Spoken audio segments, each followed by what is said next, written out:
Hi, welcome to month 5 of the Mystery Block of the Month 2025, Lucky Star.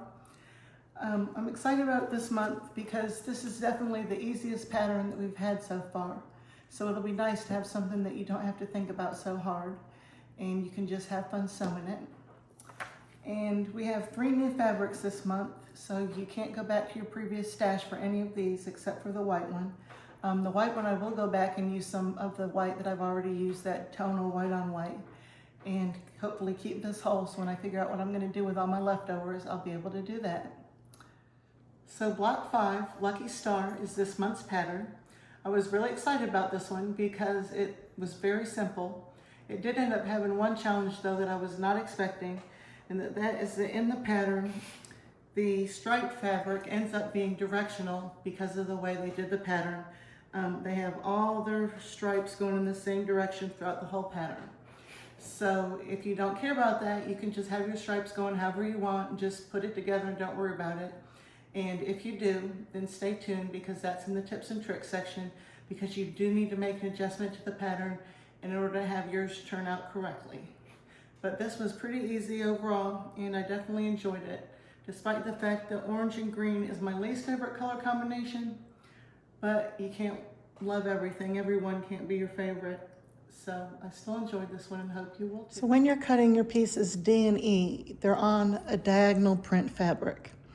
And in order to make sure that all your diagonal pieces end up, all be in the same diagonal angles, you want to overcut your fabric a little bit. Like for this fabric, I'm making my 2.5 inch square, but I cut it a little bit wider than 2.5 inches.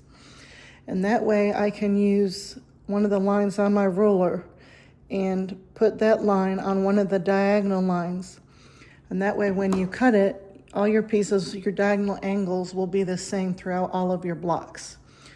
Because the biggest one of these pieces is 2.5 inches, then you take away the 1/4 inch seam, they'd be about 2 inches. So they're really not big enough for your angles to be that noticeable. If they're a little off, if you didn't do this step and all your angles weren't perfect, it's not big enough to be noticeable. But it is kind of just good practice of how to do it and make sure they're all the same. So in order to have your block match the pattern, you do need to treat this striped fabric as a directional fabric. And the pattern itself did not account for that. So here in your assembled units, it says make 4 of these, and they have the stripes going just like it shows here.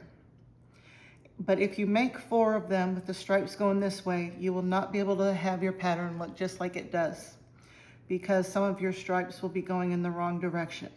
So what you need to do is you need to make 2 blocks that look like this with the stripes going this way, and 2 blocks like this with your stripes going in the opposite direction.